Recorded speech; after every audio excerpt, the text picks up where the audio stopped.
Thank you for watching and welcome to our little corner of magic.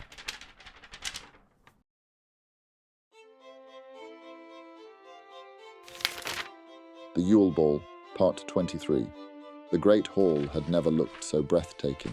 Snow drifted silently from the enchanted ceiling, each flake catching the glow of floating white and silver candles. Icicles shimmered from the rafters like delicate crystal chandeliers, and long house tables have been entirely replaced by a polished dance floor that glinted underfoot. The room buzzed with soft laughter and the rustle of formal robes as the enchanted orchestra played a slow, haunting waltz that seemed older than the castle itself. Severus stood in the entrance corridor. He did not shift or fidget, of course, but his eyes flicked occasionally toward the hallway, sharp and assessing.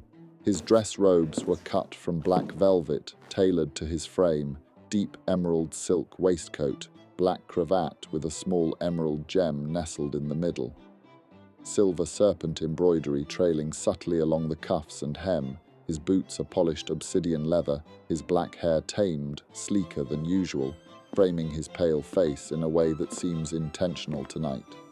It falls just to his shoulders, neat but not overly fussy.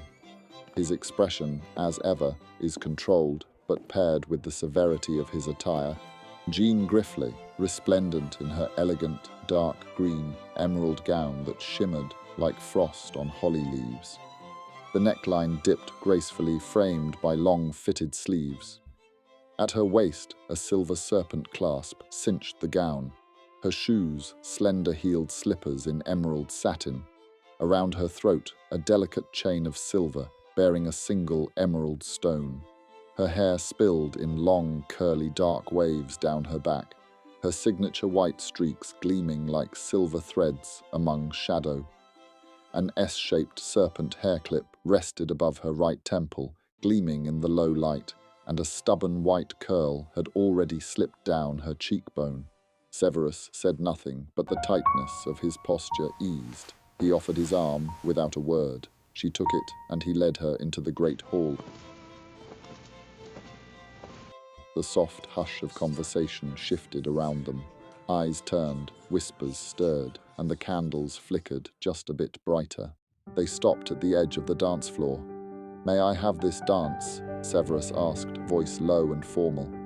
Jean gave him a sideways glance, teasing. "You may." He took her hand, their gloved fingers brushing, and guided her to the dance floor as the orchestra swelled. They began to move slowly, gracefully, turning in perfect harmony.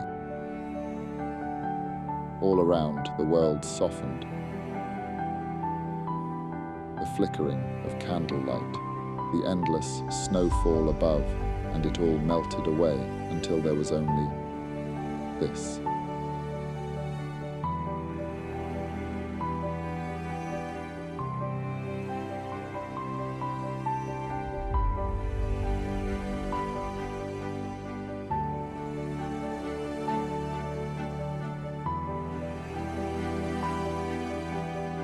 Jean tilted her head slightly.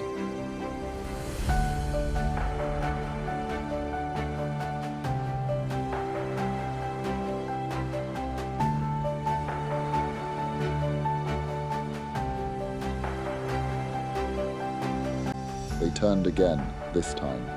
She could feel the faint warmth of his breath despite the coolness of the hall. His scent, spiced potions, parchment, and something darker, wrapped around her like a memory. As the music swelled toward its final refrain, he leaned in, brushing a stray silver curl from her cheek. "Beautiful," he whispered. Whether he meant the room or her, he did not say. Jean did not need him to. They spun once more beneath the drifting snowflakes, their steps perfectly in sync. As the music faded, they slowed, standing still in the center of the hall.